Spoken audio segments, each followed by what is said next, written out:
Deutsch? Danke. Danke Deutsch? sehr. Ein bisschen Deutsch. Sprechen Sie ein bisschen.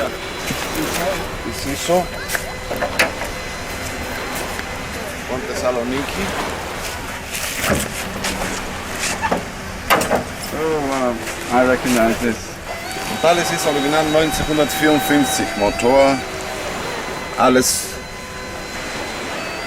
wie damals. Very good. Is this American and not? It's not the SS, is it? You might want to check. Okay. I once put on a helmet Can you trust me? that didn't have a cushion from the bolt on top, and it kept like digging into my skull. It's bloody heavy. Very good.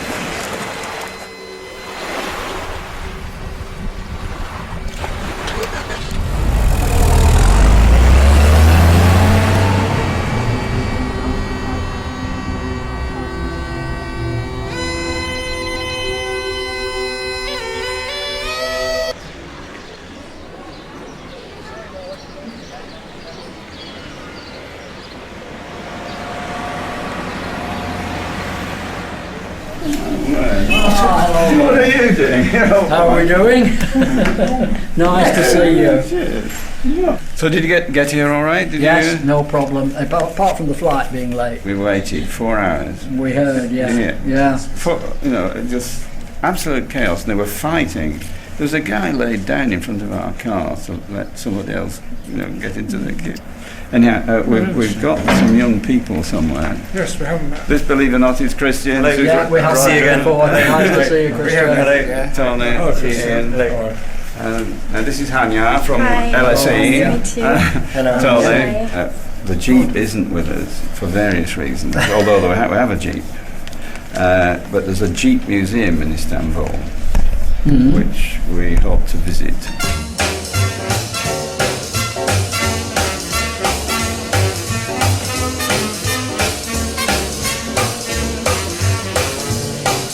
You know the situation that the Willis Jeep that we came to see has been taken to anchor. So she might come. It's the one. Restored military CJ3B recently donated in Istanbul.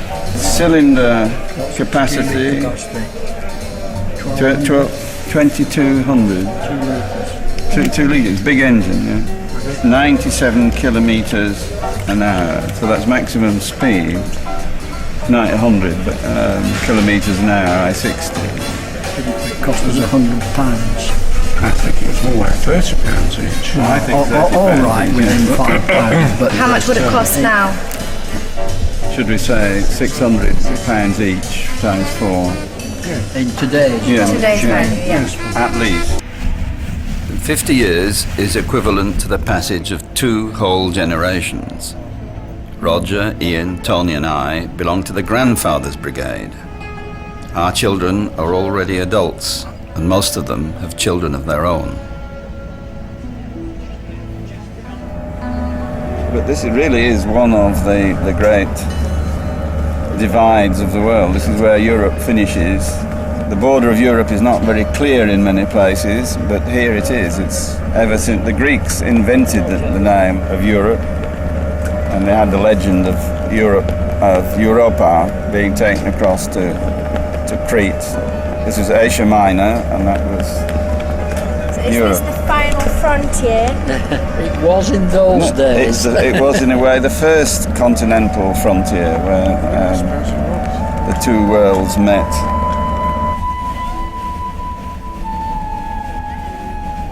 I'm very struck by the different experiences and the contrasting outlook of the generations. We, the old folks, can remember both the Second World War and the Cold War. Our children can't even remember the fall of the Iron Curtain. How important it is, therefore, for the generations to talk and to ask each other questions. My recent journey across Europe in the company of youngsters deliberately focused on this purpose. This trip has given me enormous satisfaction. For one thing, it confirmed what turned out to be a life choice of an interest in the eastern part of Europe, which 50 years ago was the forgotten part of Europe. And I now feel that that choice was absolutely right, and it opened the way for me as a historian to talk about the whole of Europe. There isn't a better illustration of a clash of civilizations than here. Hagia Sophia was the holiest church of Christendom. It was the church of the Roman emperors who first adopted state Christianity. And then it was turned into a mosque. And it still is a mosque. 700 years since the church. Yeah.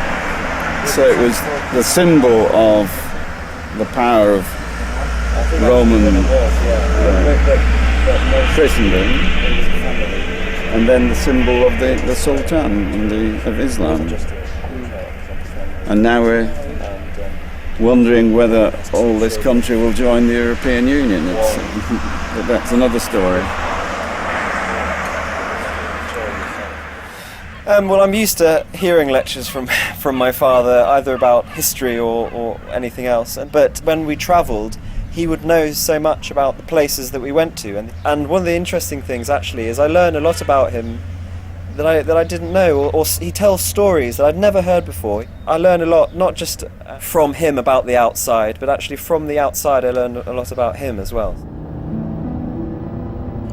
With the benefit of hindsight, I see my classmates of 50 years ago in a rather different light.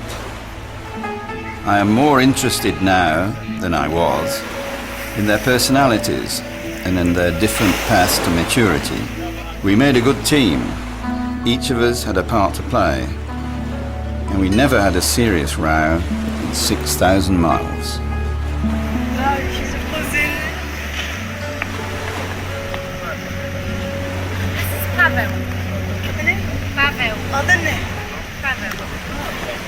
Well, for me, probably the best or most interesting part of the trip, not necessarily the most fun, was going to see the grave of my great uncle, the first Norman Davies. And it was very moving for me because both my father's parents died before I was born, and he only has one sister, and so I don't know very much about my father's family. The entire trip was just a great experience because I have experienced basically the entire route and almost all of Europe for the first time. Going to Vienna was very important for me because of my grandmother who studied there at the university, and she always spoke a lot about Vienna, but I'd never had the opportunity to go there. And she spoke fluent German, and she was all very, very fascinated by the place. Do I love Europe? Yes. I do. Yeah. Yes. But not more than America. It's hard to say, and I still have 2 years until I finish film school, and 2 years to decide if I want to stay here or move back to America. So yes, it's been a great journey. I hope I can do it in another 50 years.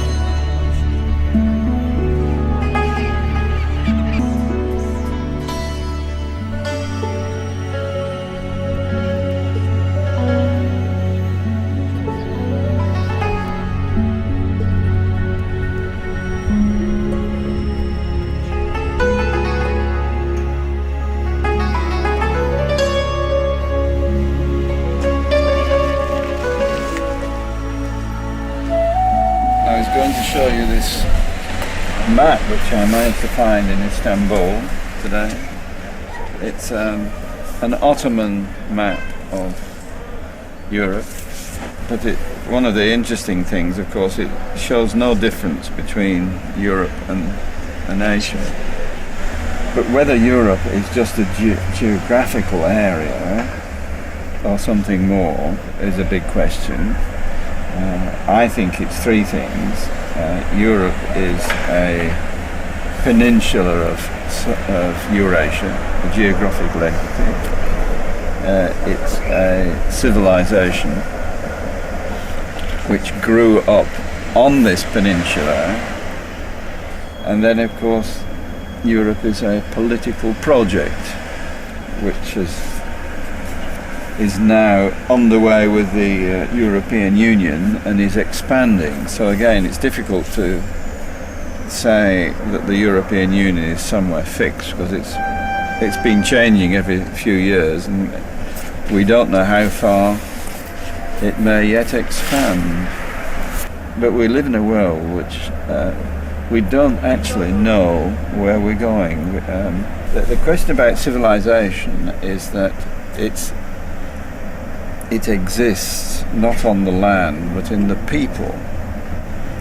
Na przykład ty jesteś Amerykaninem, ale z pochodzenia Europejczykiem. Jeśli ktoś pytasz, czy ty jesteś Europejczykiem, co ty powiesz? Powiem oczywiście, że jestem, ale raczej tak rozmowa się na tym kończy. Mnie wiele osób też pyta, kim się czuję. Bo urodzona w Polsce, wychowana w Anglii i całe życie chodziłam do francuskiej szkoły.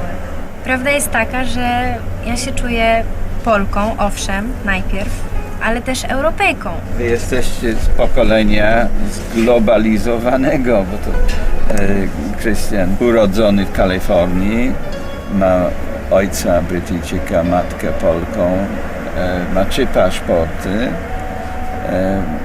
I to jest nic dziwnego dzisiaj. Kilka lat temu to byłoby dziwnie, ale powiem, jaki ja mam odpowiedź, że kluczowa koncepcja dla mnie jest tożsamość